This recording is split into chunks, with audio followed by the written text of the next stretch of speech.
ಶಿಕ್ಷಣವನ್ನು ಹಿಂದೂ ಸಮಾಜ ದೇವಸ್ಥಾನಗಳಲ್ಲಿ ಮನೆಗಳಲ್ಲಿ ಕೊಟ್ಟರೆ ಸೌಹಾರ್ದತೆ ಸೃಷ್ಟಿಯಾಗ್ತದೆ. ಮುಸಲ್ಮಾನ ಸಮಾಜ ಮದರಸಗಳಲ್ಲಿ ಕೋಮು ಸೌಹಾರ್ದತೆಯನ್ನು ಮನೆಗಳಲ್ಲಿ ಕೋಮು ಸೌಹಾರ್ದತೆಯ ಬಗ್ಗೆ ಜಾಗೃತಿಯನ್ನು ಮೂಡಿಸಿದ್ರೆ ಆ ಮಗು ಕೋಮು ಸೌಹಾರ್ದತೆಯನ್ನು ಹೊಂದಿರತಕ್ಕಂಥ ವ್ಯಕ್ತಿಯಾಗಿ ಸಮಾಜದಲ್ಲಿ ನಿರ್ಮಾಣ ಆಗ್ತದೆ. ಇದರ ಬಗ್ಗೆ ನಾವಿಲ್ಲಿ ಎಲ್ಲರೂ ಚಿಂತನೆ ಮಾಡಬೇಕು. ನಮ್ಮ ಮಕ್ಕಳಿಗೆ ನಾವು ಮನೆಗಳಲ್ಲಿ, ದೇವಸ್ಥಾನಗಳಲ್ಲಿ, ಮದರಸಗಳಲ್ಲಿ ಯಾವ ಶಿಕ್ಷಣ ಕೊಡ್ತಾ ಇದ್ದೇವೆ, ಅಥವಾ ಚರ್ಚ್ಗಳಲ್ಲಿ ಯಾವ ಶಿಕ್ಷಣ ಕೊಡ್ತಾ ಇದ್ದೇವೆ, ಇದನ್ನು ನಾವು ಮೊದಲು ಬೇಸಿಕ್ ಫೌಂಡೇಶನ್ ಈ ಶಿಕ್ಷಣದಲ್ಲಿ ನಾವು ಬದಲಾವಣೆ ತರಲಿಕ್ಕೆ ಸಾಧ್ಯ ಇದೆಯಾ, ಇದನ್ನು ನಾವು ಎಲ್ಲರೂ ಅರ್ಥಕೊಂಡ್ರೆ ಕೋಮು ಸೌಹಾರ್ದತೆಯನ್ನು ಈ ಜಿಲ್ಲೆಯಲ್ಲಿ ಕಾಪಾಡಲಿಕ್ಕೆ ಸಾಧ್ಯ ಇರ್ತದೆ. ಈ ಜಿಲ್ಲೆಯಲ್ಲಿ ಯಾವಾಗ ಕೋಮು ಭಾವನೆಗಳು ಪ್ರಚೋದನೆ ಆಗಿದೆ ಅಂತ ಹೇಳಿದ್ರೆ, ಈ ಜಿಲ್ಲೆಯ ಬಹುಸಂಖ್ಯಾತ ಹಿಂದೂ ಸಮಾಜ ಆರಾಧನೆ ಮಾಡಿಕೊಂಡು ಬರತಕ್ಕಂಥ ಗೋ ಹತ್ಯೆಗಳು ಮತ್ತು ಗೋ ಕಳ್ಳ ಸಾಗಾಣಿಕೆಗಳು ನಡೆದಂತಹ ಸಂದರ್ಭದಲ್ಲಿ ಕೋಮು ಸಂಘರ್ಷಗಳು ನಡೆದಿದೆ. ಇದನ್ನು ಪ್ರಿವೆಂಟಿವ್ ಆಕ್ಷನ್ ತಗೊಳ್ಳುವಂತಹ ದೃಷ್ಟಿಯಲ್ಲಿ ಇಲಾಖೆಗಳು, ಸರ್ಕಾರ ಸೂಕ್ತ ಕ್ರಮ ವಹಿಸಿದ್ರೆ ತುಂಬಾ ಕೋಮು ಗಲಭೆಗಳು ಕಡಿಮೆ ಆಗಲಿಕ್ಕೆ ಸಾಧ್ಯ ಇರತಕ್ಕಂಥದ್ದು.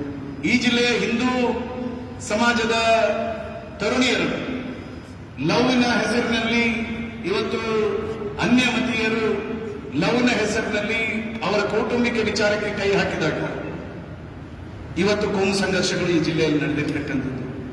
ಈ ಜಿಲ್ಲೆಯಲ್ಲಿ ಅಕ್ರಮವಾಗಿರ್ತಕ್ಕಂಥ ಅನೇಕ ಚಟುವಟಿಕೆಗಳು ಕೋಮು ದ್ವೇಷಕ್ಕೆ, ಸಂಘರ್ಷಕ್ಕೆ ಕಾರಣ ಆಗಿರ್ತಕ್ಕಂಥದ್ದು. ಉದಾಹರಣೆಗೆ ಅಕ್ರಮ ಮರಳುಗಾರಿಕೆ ಇರಬಹುದು, ಅಥವಾ ಈ ರೀತಿಯ ಅಕ್ರಮ ವ್ಯವಸ್ಥೆಗಳು. ಅದರ ಜೊತೆಗೆ ಈ ಜಿಲ್ಲೆಯಲ್ಲಿ ವ್ಯಾಪಕವಾಗಿರ್ತಕ್ಕಂಥದ್ದು ಮಾಫಿಯಾಗಳು, ಅದು ಡ್ರಗ್ಸ್ ಇರಬಹುದು, ಅಫೀಮ್ ಇರಬಹುದು, ಈ ರೀತಿಯ ಮಾದಕ ವಸ್ತುಗಳ ನಿಯಂತ್ರಣಗಳನ್ನು ಮಾಡುವಂತಹ ದೃಷ್ಟಿಯಲ್ಲಿ ನಾವು ಬೇಸಿಕ್ ಆಗಿ ಸರ್ಕಾರ ಮತ್ತು ಇಲಾಖೆ ಯೋಚನೆ ಮಾಡಿದ್ರೆ ಪ್ರಾಯಶಃ ಈ ಜಿಲ್ಲೆಯಲ್ಲಿ ಶಾಂತಿ ನೆಲೆಸಲಿಕ್ಕೆ ಸಾಧ್ಯ ಇದೆ ಅನ್ನುವಂಥದ್ದು ಇದು ನಂದೊಂದು ಅಭಿಪ್ರಾಯ. ಪ್ರಾಯಶಃ ಇವತ್ತು ನಾನು ಹೇಳ್ತೇನೆ, ಇವತ್ತು ನಾವು ಜನಪ್ರತಿನಿಧಿಗಳು ಇಲ್ಲಿ ಕೂತಿದ್ದೇವೆ. ನಾವು ಒಂದು ಕ್ಷೇತ್ರವನ್ನು ಹೇಗೆ ಪ್ರತಿನಿಧಿಸ್ತೇವೋ ಹಾಗೆ ನಾವು ನಮ್ಮನ್ನು ಬೆಳೆಸಿರ್ತಕ್ಕಂಥ ನಮ್ಮ ಸೈದ್ಧಾಂತಿಕ ವಿಚಾರವನ್ನು ಸಹ ನಾವು ಉಳಿಸಬೇಕಾದಂತ ಕೆಲಸವನ್ನು ನಾವು ಮಾಡಬೇಕಾಗ್ತದೆ. ಅದು ನಮ್ಮ ಬದ್ಧತೆ, ಅದು ನಮ್ಮ ಬದ್ಧತೆ. ಇವತ್ತು ಮೊನ್ನೆ ಒಂದು ಘಟನೆ ನಡೆಯಿತು ಇಲ್ಲಿ, ಈ ಜಿಲ್ಲೆಯಲ್ಲಿ 2-3 ಘಟನೆಗಳು ನಡೆಯಿತು. ಇಲಾಖೆಯ ಒಂದು ಕಾನೂನು ಕ್ರಮ ಹಿಂದೂ ಸಮಾಜಕ್ಕೆ ತುಂಬಾ ಆಘಾತವನ್ನು ತಂದಿತ್ತು. ಪುತ್ತೂರಿನಲ್ಲಿರ್ತಕ್ಕಂಥ ಒಬ್ಬ ವಿಶ್ವ ಹಿಂದೂ ಪರಿಷತ್ನ ಹಿರಿಯರ ಮನೆಗೆ ರಾತ್ರಿ 1 ಗಂಟೆಗೆ ಹೋಗಿ ಪೊಲೀಸ್ನವರು ಫೋಟೋ ತೆಗಿತಾರೆ ಅಂತ ಹೇಳಿದ್ರೆ, ಜನಪ್ರತಿನಿಧಿಯಾಗಿ ಹಿಂದೂ ಸಮಾಜ ನನ್ನ ಹತ್ರ ಕೇಳ್ತದೆ, ನಮ್ಮೆಲ್ಲರ ಹತ್ರ ಕೇಳ್ತದೆ. ಯಾವುದೇ ಒಂದು ಅಪರಾಧ ಪ್ರಕರಣದಲ್ಲಿ ಇಲ್ಲದಂತಹ ವ್ಯಕ್ತಿಯ ಮನೆಗೆ, ನಾ ಸೀತಾರಾಮ್ ಎನ್ನುವಂತ ರಾಷ್ಟ್ರೀಯ ಸ್ವಯಂ ಸೇವಕ ಸಂಘದ ಹಿರಿಯರ ಮನೆಗೆ ರಾತ್ರಿ 2 ಗಂಟೆಗೆ ಹೋಗಿ ಪೊಲೀಸ್ ಇಲಾಖೆ ಫೋಟೋ ತೆಗೆದ್ರೆ ಸಮಾಜ ನಮ್ಮ ಹತ್ರ ಕೇಳ್ತದೆ. ನೀವು ಇಲಾಖೆ ಮತ್ತು ಸರ್ಕಾರ ಇದನ್ನು ಅರ್ಥ ಮಾಡಿಕೊಳ್ಳುವುದರಲ್ಲಿ ವಿಫಲ ಆದರೆ ಸಮಾಜವನ್ನು ನಾವು ಎದುರಿಸಬೇಕಾದಂತಹ ಪರಿಸ್ಥಿತಿ ನಿರ್ಮಾಣ ಆಗ್ತದೆ. ಆವಾಗ ಜನಪ್ರತಿನಿಧಿಗಳು ಇರಬಹುದು ಅಥವಾ ಸಂಘಟನೆ ಇರಬಹುದು, ನಾವು ಬೀದಿಗಿಳಿದಿರ್ತಕ್ಕ ಹೋರಾಟವನ್ನು ಮಾಡಬೇಕಾದಂತ ಅನಿವಾರ್ಯತೆ ಬರ್ತದೆ. ಇವತ್ತು ಎಲ್ಲರ ಬಾಯಲ್ಲಿ ನಾನು ಕೇಳ್ಕೊಂಡೆ, ಕೋಮು ಭಾವನೆಯನ್ನು ಪ್ರಚೋದಿಸತಕ್ಕಂಥ ಭಾಷಣಗಳು ನಡೆದ ಕಾರಣಕ್ಕೋಸ್ಕರ ಇವತ್ತು ಈ ಜಿಲ್ಲೆಯಲ್ಲಿ ಕೋಮು ಸಂಘರ್ಷ ನಡೀತಾ ಇದೆ ಅಂತ ಹೇಳಿ ಒಂದು ವಿಚಾರ ನೆನಪಿಟ್ಕೊಳ್ಬೇಕು. ನಾವು ಯಾವತ್ತೂ ಹೇಳ್ತೇವೆ ಬುದ್ಧಿವಂತರ ಜಿಲ್ಲೆ, ಬುದ್ಧಿವಂತರ ಜಿಲ್ಲೆ, ಬುದ್ಧಿವಂತರ ಜಿಲ್ಲೆ ದಕ್ಷಿಣ ಕನ್ನಡ, ಮಂಗಳೂರು ಅಂತೇಳಿ. ಪ್ರಾಯಶಃ ನಾನು ಒಂದು ವಿಷಯ ಹೇಳ್ತೇನೆ, ಯಾವುದೇ ಕೋಮು ಭಾವನೆ ಪ್ರಚೋದನೆಗೊಳಗಾಗಿ ಯಾರೂ ಈ ಅಪರಾಧಗಳನ್ನು ಮಾಡುವುದಿಲ್ಲ. ಎಲ್ಲರತ್ರನೂ ಧಾರ್ಮಿಕ ಪ್ರಜ್ಞೆನೂ ಇದೆ, ಕೋಮು ಸೌಹಾರ್ದತೆಯ ಪ್ರಜ್ಞೆನೂ ಇದೆ. ಅವನ ಮನಸ್ಸಿಗೆ ಆಘಾತ ಆದಾಗ ಪ್ರೇರಣೆಯಿಂದ ಇಲ್ಲಿ ಅನೇಕ ಪ್ರಕರಣಗಳು ನಡೆದಿರ್ತಕ್ಕಂಥದ್ದು. ಇದರ ಹಿಂದೆ ಯಾವುದೇ ರೀತಿಯಾಗಿರ್ತಕ್ಕಂಥ ಷಡ್ಯಂತ್ರಗಳಿರ್ಬೋದು, ಇದರ ಹಿಂದೆ ಯಾವುದೇ ರೀತಿಯಾಗಿರ್ತಕ್ಕಂಥ ಪ್ರೀ ಪ್ಲಾನ್ಗಳಿರ್ಬೋದು, ಅಥವಾ ಯಾವುದೇ ಒಬ್ಬರ ಭಾಷಣದಿಂದಾಗಿ ಇಲ್ಲಿ ಕೋಮು ಸಂಘರ್ಷಗಳು ಸಂಭವಿಸುವಂತ ಉದಾಹರಣೆಗಳಿಲ್ಲ. ಇತಿಹಾಸವನ್ನು ನಮ್ಮ ಇಲಾಖೆಯವರಿದ್ದಾರೆ, ಹೋಮ್ ಮಿನಿಸ್ಟರ್ ಸಮರ್ಥರಿದ್ದಾರೆ. ಇತಿಹಾಸವನ್ನು ತೆಗೆದುಕೊಂಡು ನೋಡಿ, ಯಾವುದೇ ಒಂದು ಹತ್ಯೆಗಳು ನಡೆದಾಗ, ಕೋಮು ಗಲಭೆಗಳು ನಡೆದಾಗ ಅದರ ಹಿಂದೆ ಕೋಮು ಭಾವನೆಯ ಭಾಷಣಗಳಿದ್ದ ಅಥವಾ ಸ್ವಪ್ರೇರಣೆಯಿಂದ ಅವರು ಮಾಡಿರ್ತಕ್ಕಂಥದ್ದ. ಇವತ್ತು ಇಲ್ಲಿ ಹ್ಯಾಬಿಚುವಲ್ ಸಂದರ್ಭದಲ್ಲಿ ಅಪರಾಧಗಳು ನಡೆದಿರ್ತಕ್ಕಂಥ ಪ್ರಕರಣಗಳು ಇಲ್ಲಿ ಜಾಸ್ತಿ ಇರತಕ್ಕಂಥದ್ದು. ಇವತ್ತು ನಮ್ಮ ಜಿಲ್ಲಾಧ್ಯಕ್ಷರನ್ನು ಮಾತು ಹೇಳಿದ್ರು, ನಾಡ್ದು ನಡೆಯತಕ್ಕಂಥ ಕೃಷ್ಣಾಷ್ಟಮಿ, ಜನ್ಮಾಷ್ಟಮಿ ವಿಷಯಗಳನ್ನು ಹೇಳಿದ್ರು.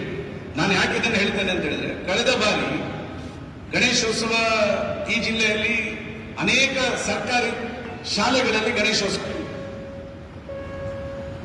ಕಳೆದ ಸಂದರ್ಭದಲ್ಲಿ ಕಳೆದ ಸಂದರ್ಭದಲ್ಲಿ ಸರ್ಕಾರಿ ಶಾಲೆಯಲ್ಲಿ ಗಣೇಶೋತ್ಸವವನ್ನು ಮಾಡಬಾರ್ದು ಅಂತ ಕೇಳಿದ್ರು. ನಾವು ಇವತ್ತು ಧಾರ್ಮಿಕ ಆಚರಣೆ ಯಾರ್ದು ವಿರೋಧನೇ ಇಲ್ಲ.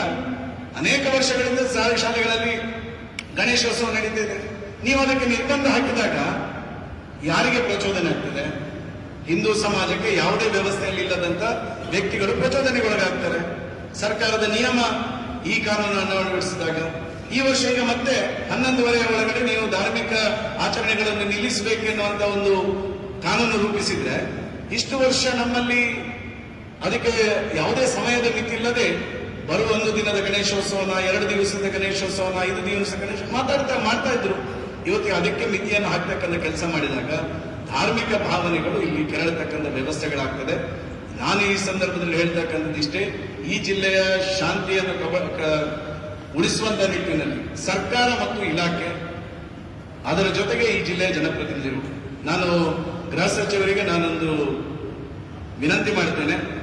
ನೀವು ಈ ಜಿಲ್ಲೆಗೆ ಇದು 2-3ನೇ ಬಾರಿ ಬಂದಿದ್ದೀರಿ.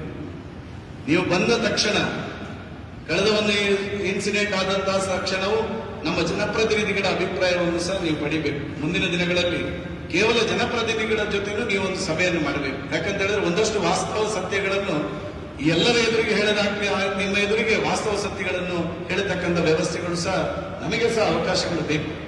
ಈ ವ್ಯವಸ್ಥೆಯಲ್ಲೂ ನೀವು ಈ ಜಿಲ್ಲೆಯ ದೃಷ್ಟಿಯಿಂದ ಯೋಚನೆ ಮಾಡಬೇಕು.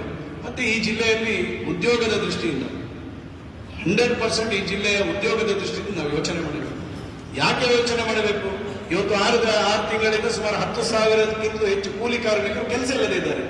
ಮರಳು ಮತ್ತು ಕೆಂಪು ಕಲ್ಲು ಸಿಗದಿಲ್ಲ ಅನ್ನೋ ಕಾರಣಕ್ಕೋಸ್ಕರ ಅವರ ಆ 10,000 ಜನರ ಯೋಚನೆಗಳು ಬದಲಾಗಬಾರದಲ್ಲ. ಕೆಲಸ ಇದ್ರೆ ಕೆಲಸದಲ್ಲಿ ಮಗ್ನರಾಗಿರ್ತಾರೆ ಅವರು. ಇದಕ್ಕೇನು ತಕ್ಷಣ ಸರ್ಕಾರ ಸೂಕ್ತ ಕ್ರಮ ಕೈಗೊಳ್ಳಬಹುದು ಎನ್ನುವಂತ ಯೋಚನೆಯನ್ನು ಸಹ ಮಾಡಬೇಕಾಗ್ತದೆ. ಪ್ರಾಯಶಃ ಕಳೆದ 6 ತಿಂಗಳಿಂದ ಕಾನೂನು ಸುವ್ಯವಸ್ಥೆಯ ಬಗ್ಗೆ ಹೊಸ ನಮ್ಮ SP ಅವರು ಮತ್ತು ಹೊಸ ಕಮಿಷನರ್ ಬಂದ ನಂತರ ಕಾನೂನು ಸುವ್ಯವಸ್ಥೆಯನ್ನು ಹದಬಸ್ತಲ್ಲಿ ಇರ್ತಕ್ಕಂಥ ಕೆಲಸ ಕಾರ್ಯಗಳನ್ನು ಅವರು ಮಾಡಿದ್ದಾರೆ. ಆದ್ರೆ ಒಂದು ವಿಚಾರ ಹೇಳ್ತೇನೆ, ಹಿಂದೆ ಇರ್ತಕ್ಕಂಥ ಕಮಿಷನರ್ ಇರ್ಬೋದು, ಹಿಂದೆ ಇರ್ತಕ್ಕಂಥ SP ಅವರು ಇರ್ಬೋದು, ಇಲಾಖೆ ಒಂದೇ, ಸರ್ಕಾರ ಒಂದೇ. ಯಾಕೆ ನಾವು ಈ ರೀತಿಯ ಘಟನೆಗಳಾದಾಗ ಸರ್ಕಾರದ ಅಧಿಕಾರಿಗಳನ್ನು ಬದಲಾವಣೆ ಮಾಡತಕ್ಕಂಥ ಪ್ರವೃತ್ತಿ ಇದನ್ನು ಬಿಡಬೇಕು. ನಾವು ಅವರಲ್ಲಿ ಯಾರೇ ಇರ್ಬೋದು, ನಾವು ಅವರಿಗೆ ಕಾನೂನು ಚೌಕಟ್ಟಿನವರಿಗೆ ಕೆಲಸ ಮಾಡ್ತಕ್ಕಂಥ ನಿಟ್ಟಿನಲ್ಲಿ ಅವರಿಗೆ ಶಕ್ತಿಯನ್ನು ತುಂಬತಕ್ಕಂಥ ಕೆಲಸವನ್ನು ನಾವು ಮಾಡಬೇಕು. ಇದರ ಜೊತೆಗೆ ಲಾಸ್ಟ್ ಒಂದು ಪಾಯಿಂಟ್ ಹೇಳಿ ನಾನು ಮುಗಿಸ್ತೇನೆ. ದಕ್ಷಿಣ ಕನ್ನಡ ಜಿಲ್ಲೆಯಲ್ಲಿ ಯಾವುದೇ ರೀತಿಯಾಗಿರ್ತಕ್ಕಂಥ ಬೇರೆ ಭಾವನೆ ಮೂಡ್ತಕ್ಕಂಥ ಕೆಲಸಗಳು ಆಗಿಲ್ಲ.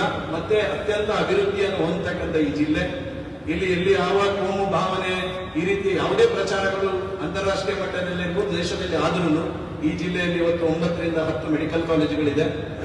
ಸಾವಿರಾರು ವಿದ್ಯಾರ್ಥಿಗಳು ಈ ಜಿಲ್ಲೆಯಲ್ಲಿ ಶಿಕ್ಷಣವನ್ನು ಪಡೆಯಲಿಕ್ಕೆ ಬರ್ತಾ ಇದ್ದಾರೆ. ಇವತ್ತು ಸ್ಟಾರ್ಟ್ಅಪ್ಗಳಲ್ಲಿ ಸುಮಾರು 200-250ಕ್ಕಿಂತ ಹೆಚ್ಚು ಸ್ಟಾರ್ಟ್ಅಪ್ಗಳು ಈ ಜಿಲ್ಲೆಯಲ್ಲಿ ಪ್ರಾರಂಭ ಆಗಿರ್ತಕ್ಕಂಥದ್ದು. ಈ ಜಿಲ್ಲೆಯಲ್ಲಿ ಹೋಟೆಲ್ ಉದ್ಯಮಗಳಿರ್ಬೋದು, ಅಥವಾ ಶಿಕ್ಷಣ ಇರ್ಬೋದು, ಅಥವಾ ವ್ಯಾವಹಾರಿಕ ವ್ಯವಸ್ಥೆಯಲ್ಲಿ ಪ್ರಜ್ಞಾವಂತರಾಗಿರ್ತಕ್ಕಂಥ ಜಿಲ್ಲೆಯ ಜನ ಇವತ್ತು ರಾಜ್ಯ ರಾಷ್ಟ್ರ ಮೆಚ್ಚುವಂತ ಒಂದು ಸಂಸ್ಕೃತಿಯನ್ನು ಹೊಂದಿಕೊಂಡು ಎಲ್ಲರ ಜೊತೆ ಬೆಸೆಯತಕ್ಕಂಥ ಒಂದು ಜಿಲ್ಲೆಯ ಜನ ನನಗೆ ಹೆಮ್ಮೆ ಇದೆ. ಅದು ದಕ್ಷಿಣ ಕನ್ನಡ ಮಂಗಳೂರಿನ ಜನ ಎನ್ನುವಂಥದ್ದನ್ನು ನಾನು ಹೇಳಲಿಕ್ಕೂ ಸಹ ಹೆಮ್ಮೆ ಇದೆ ಎನ್ನುವಂಥದ್ದನ್ನು ಸಹ ನಾನು ಈ ಸಂದರ್ಭದಲ್ಲಿ ಗೃಹ ಸಚಿವರಿಗೆ ತಿಳಿಸ್ತಾ, ಈ ಜಿಲ್ಲೆಯ ಕೋಮು ಸೌಹಾರ್ದತೆಯ ಭಾವನೆಯ ದೃಷ್ಟಿಯಿಂದ ನೀವು ಇವತ್ತು ಕರೆದಿರ್ತಕ್ಕಂಥ ಸಭೆ ಚೆನ್ನಾಗಿ ಆಗಿದೆ.